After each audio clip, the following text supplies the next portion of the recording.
All right, good morning, everybody. Welcome to our Southbridge Veterans Council, the Veterans Day ceremony in the town of Southbridge. Please rise, and in honor of our country and those that serve, please face the American flag for the playing of our national anthem, sung today by Madison Shear.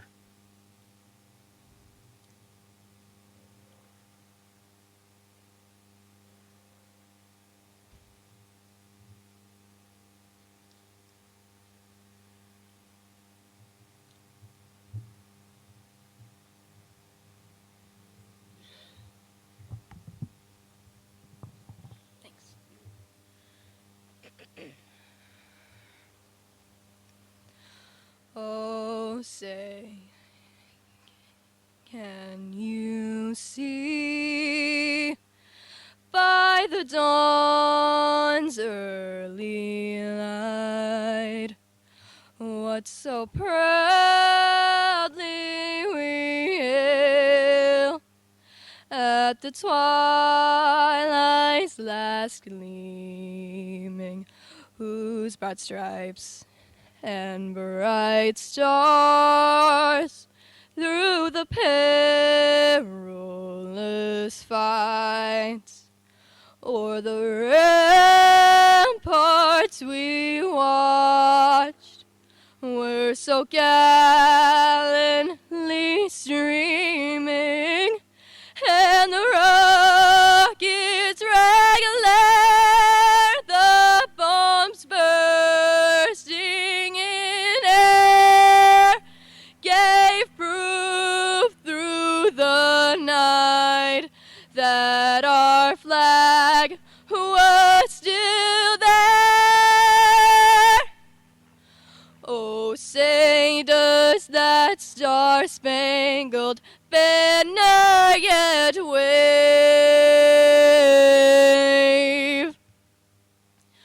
for the land of the free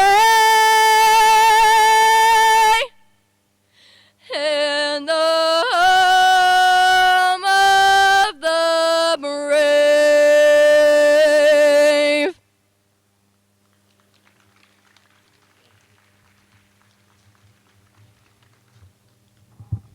Thank you, Madison. Now I'm going to ask that Kurt, our VFW chaplain, come up here to say a few words and provide us the invocation.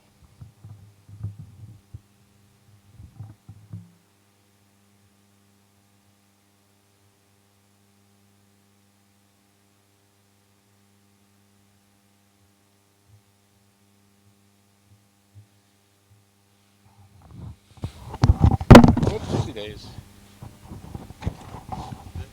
Let's try it. Okay. I just wanted to bring it down a little bit. Okay.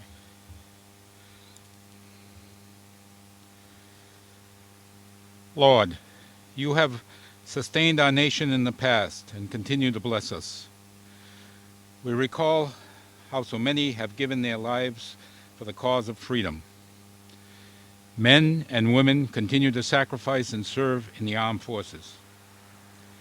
Today, at the 11th hour of the 11th day of the 11th month, we pause to reflect and honor those who gave or who continue to sacrifice so much in the defense of freedom. We ask that you reward them richly for all they have given.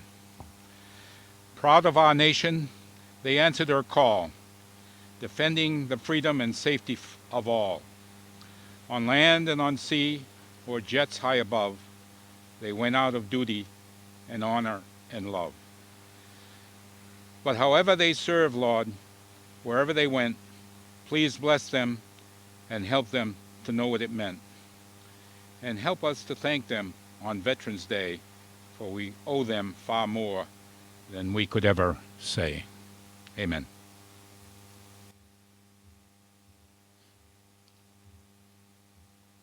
Thank you, Kurt. As is every year, little history behind World War I and Veterans Day. So World War I, known as the time of the Great War, officially ended when the Treaty of Versailles was signed on June 28, 1919, in the Palace of Versailles outside the town of Versailles, France. However, fighting ceased 7 months earlier when an armistice, or temporary cessation of hostilities between the Allied nations and Germany, temporarily and Germany went into effect on the 11th hour of the 11th day of the 11th month. For that reason, November 11th, 1918, is generally regarded as the end of the war that ended all wars. On November 1919, President Wilson proclaimed November 11th as the first commemoration of Armistice Day with the following words: "To us, in America, the reflection of Armistice Day will be filled with solemn pride in the heroism of those who died in the country's service, and with the gratitude for the victory, both because of the thing from which it has freed us and because of the opportunity it has given to America. Show her sympathy with peace and justice in the Council of Nations." Today, 104 years later, we know this day is Veterans Day. Next, I'd like to introduce Mr. Keith Roberts, our Veteran Service Officer for the town of Southbridge, to read off the state's proclamation.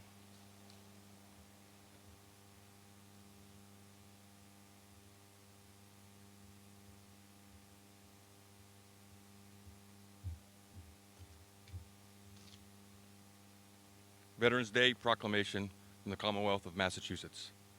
Since the Commonwealth's colonial days, thousands of men and women have served our country in defense of freedom and liberty. And whereas on November 11, 1918, the armistice was signed in the Forest of Campaign by the Allied nations and Germany, ending World War I, the war to end all wars.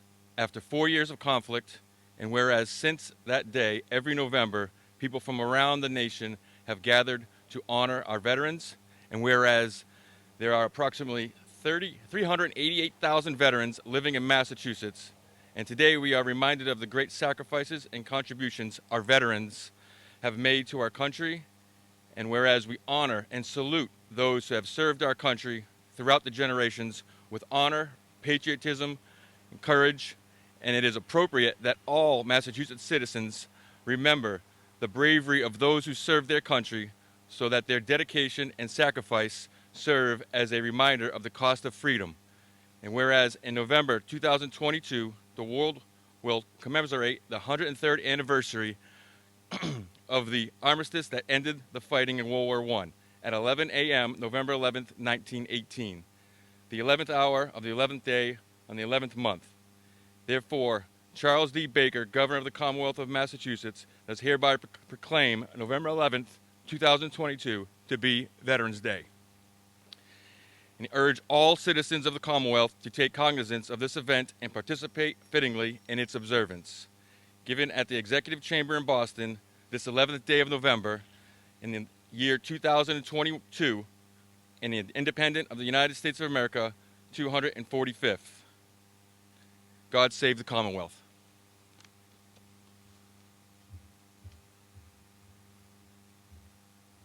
Thank you, Keith. Next, I'd like to introduce our town manager to say a few words.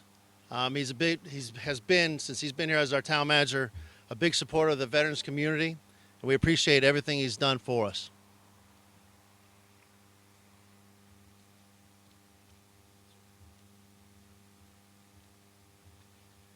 Good morning, everyone. As Councilor Adams alluded to earlier, the history of Veterans Day, I'm often reminded of the story that I've been told by my grandfather, and I've seen the telegram, that on November 11th, the day of the armistice, his brother was severely wounded in the Argonne Forest because they hadn't received word of the armistice. And it always amazes me that young men and women would give their time so gratefully and so willingly for our freedoms. And I think about the anxiety and the stress that must have gone through my grandfather and my great-grandmother, not knowing. They didn't receive word for almost 5 weeks after my great-uncle was wounded. And I always look at that telegram and I think of the sacrifice that has been made by the generations before us and many of my peers and all those here today. People forget that when people sign up and give willingly, the men, brave men and women, they give up time from their careers. They give up time from their family. Many go off to serve and come back with wounds, some visible, some invisible. Many come back only to miss the ones that never got the chance to come back. So when I think of Veterans Day, I think of the service and the commitment that has been given in sacrifice to our great country so that we have the freedoms that we experienced this week when we got to vote. So on Veterans Day, I thank all the veterans who have served, living in past, for their sacrifice and their service so that we can all enjoy the freedoms in this great country that we call the United States of America. Thank you to all those who have served.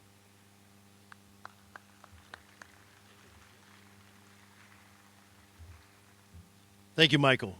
Next, probably next few individuals that I bring up here don't really need introductions. Most of us already know who they are. They've been a big supporter of our town of Southbridge and of our veterans community. The first individual I'd like to bring up is Senator Ryan Fatman to say a few words.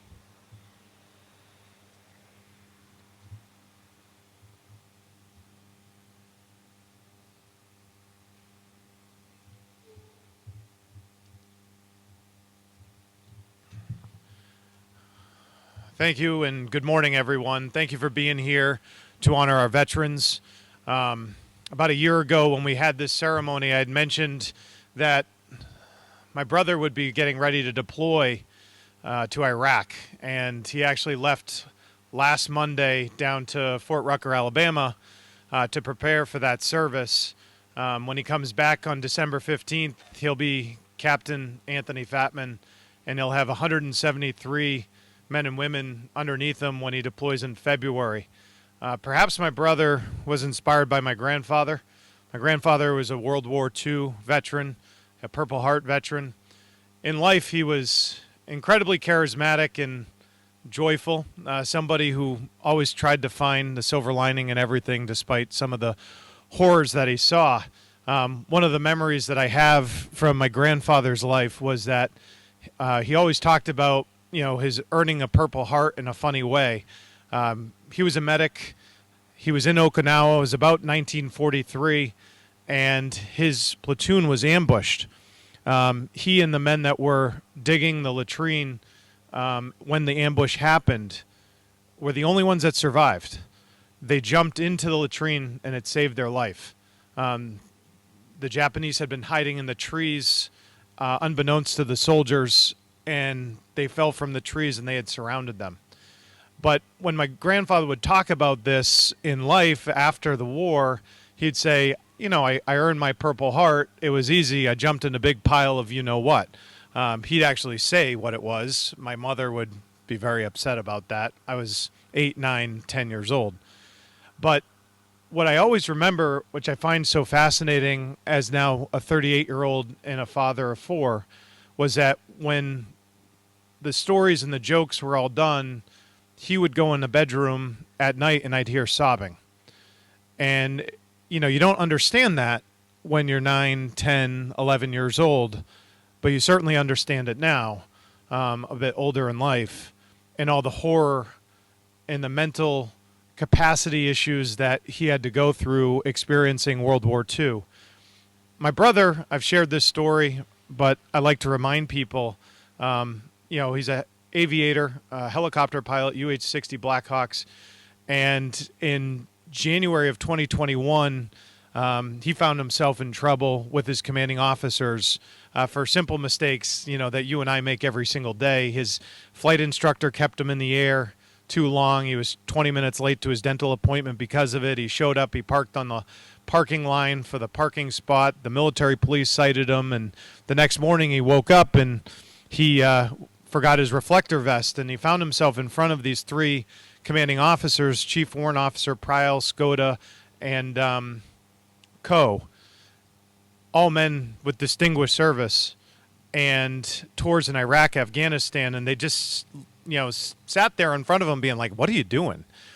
We have every right to kick you out of the flight program, something that you've spent over 4 years partaking in and worked really hard. 2 years down in Alabama at Fort Rucker learning to fly, and 2 years since. And we expect you to be exceptional. We have every right to kick you out. And they gave him another chance, and 3 days later, while they were all in the air together, my brother flying about 100 miles away, there was a Mayday sign that went over the radio, and those three men were killed when the transmission of their UH-60 Blackhawk failed and they crashed in a field, Mendon, New York. My brother, in his service, he's not a veteran yet. He will be when he comes home. He's changed. And I like to, with his permission, openly talk about it because he hasn't actually gone into a war zone. He hasn't deployed, but he's been through things. He's talked to men and women who have that he's responsible for. And he talks about, men and women who are now 5-6 tours of duty, and they signed up for what they thought was potentially part-time. And having to manage the anxieties and the challenges that they have gone through. And so one of the things that I'd like to express is, our servicemen and women are not only heroes, but the people who are training every single day put their lives on the line every single day, even if they're here in the United States of America. My chief of staff is a young man named Keith Christensen. His cousin was killed in 2019 in training as a Marine down in Georgia. These people are heroes. They put their lives on the line every single day, whether that's foreign or domestic. And it's something that today we honor with all sincerity and heavy hearts and big hearts with the giant words, thank you. So for those of you who have served us, thank you on this Veterans Day. We'll never forget your selfless sacrifice to make this the most amazing nation in the world. God bless you. Thank you.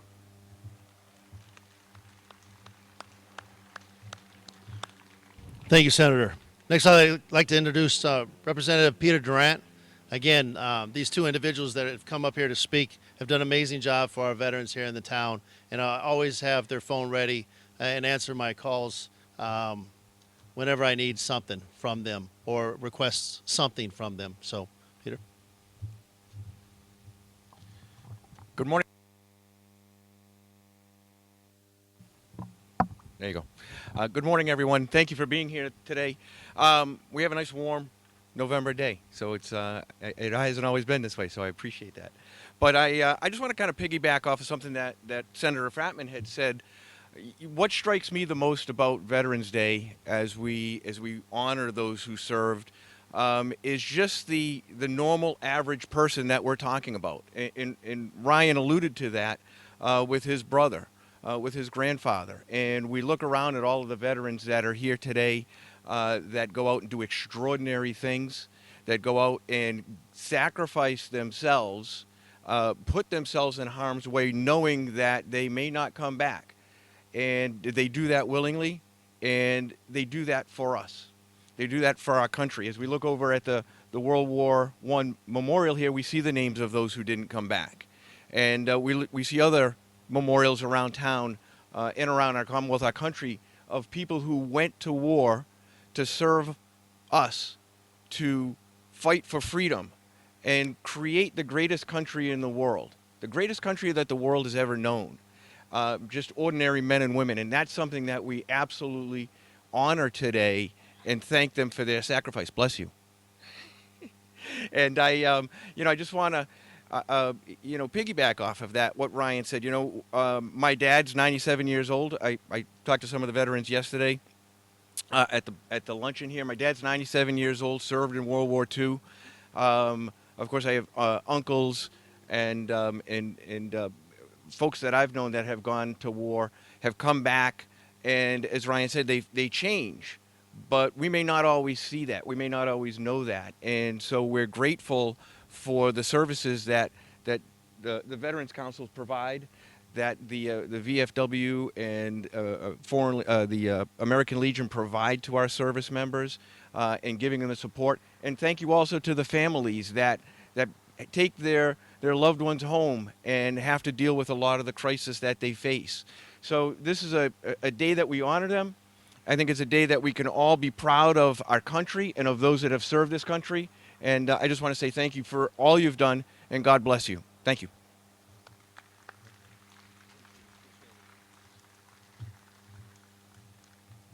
Thank you.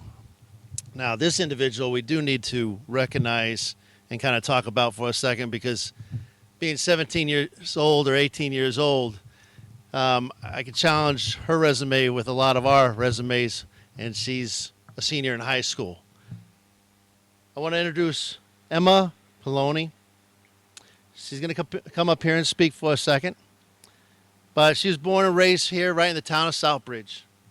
She attended Eastford Road and Charlton Street schools and is currently a senior at Southbridge High School. Emma is a member of the Student Council, a member of the National Honor Society, where she serves as their secretary, captain of the high school softball team, where she plays shortstop, a member of the band, as you'll see right in a second here. As she also plays the clarinet in the band. She's the stage manager for the drama club and a member of the Thespian Honor Society. She's looking forward to major in psychology when she attends college next year. So I want to introduce Emma to come up here and say a few words.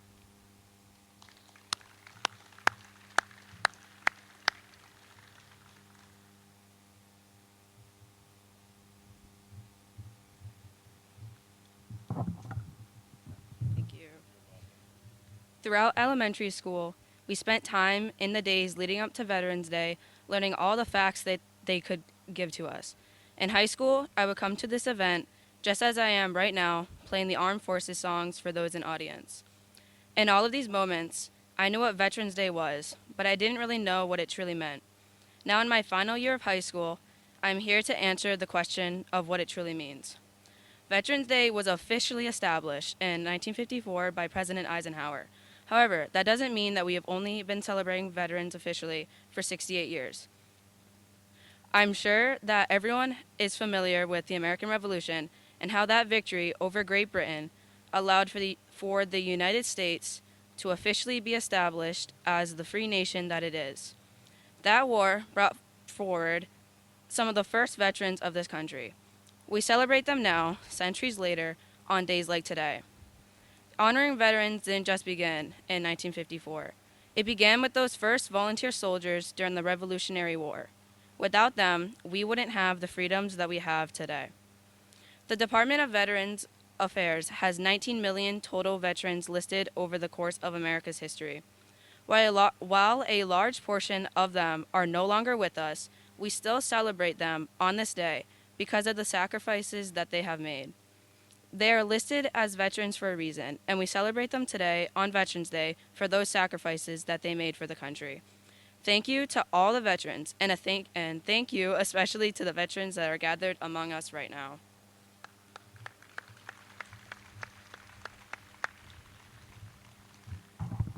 You can tell our age difference. She's got the phone. I've got the pad of paper sitting right here.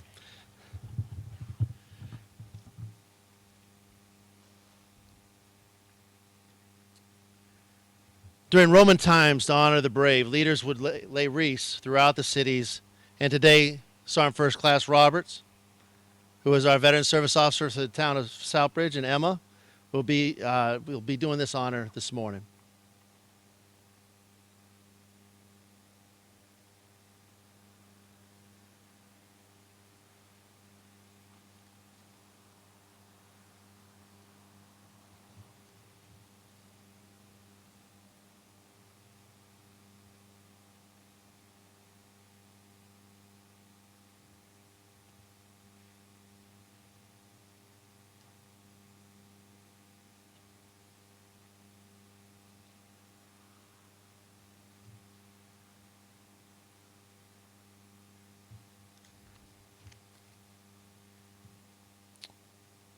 Thank you.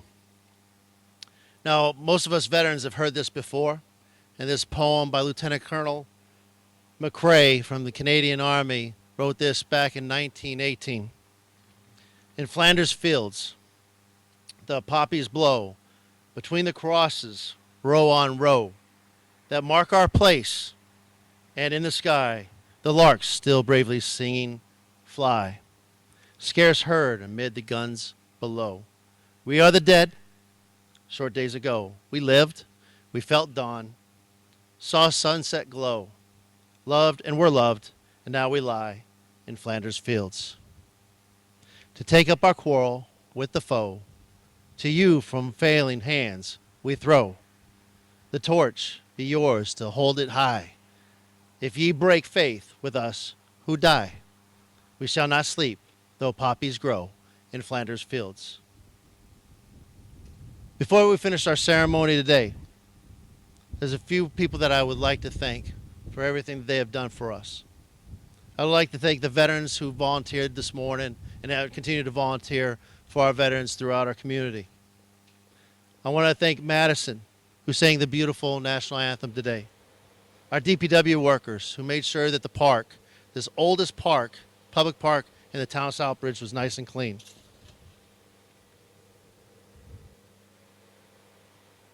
Also, I want to thank the amazing band over here. Though they have not played yet, we are glad that they continue to come back every single year for Memorial Day and Veterans Day. So we thank you. And I want to thank Hannah LaFleur, who is also a veteran herself, for leading that charge.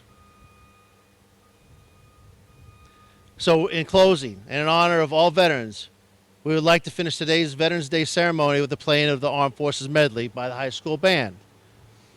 After they do that, I would like to have all the veterans come up and take a picture with Representative Durant and Senator Fatman. As you can see over here, and we've talked about for the last year and a half, we have this thing called the initiative. And the first part of the initiative is to redevelop this park, where we'll be placing a lot of the World War I monuments in it, along with the new flagpole and everything. So after they play the Armed Forces Melody, I'd like to have all veterans come up here to take a picture with the, I'm assuming, the giant check. So, thank you.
So at this time, we would love to have all the veterans come up here.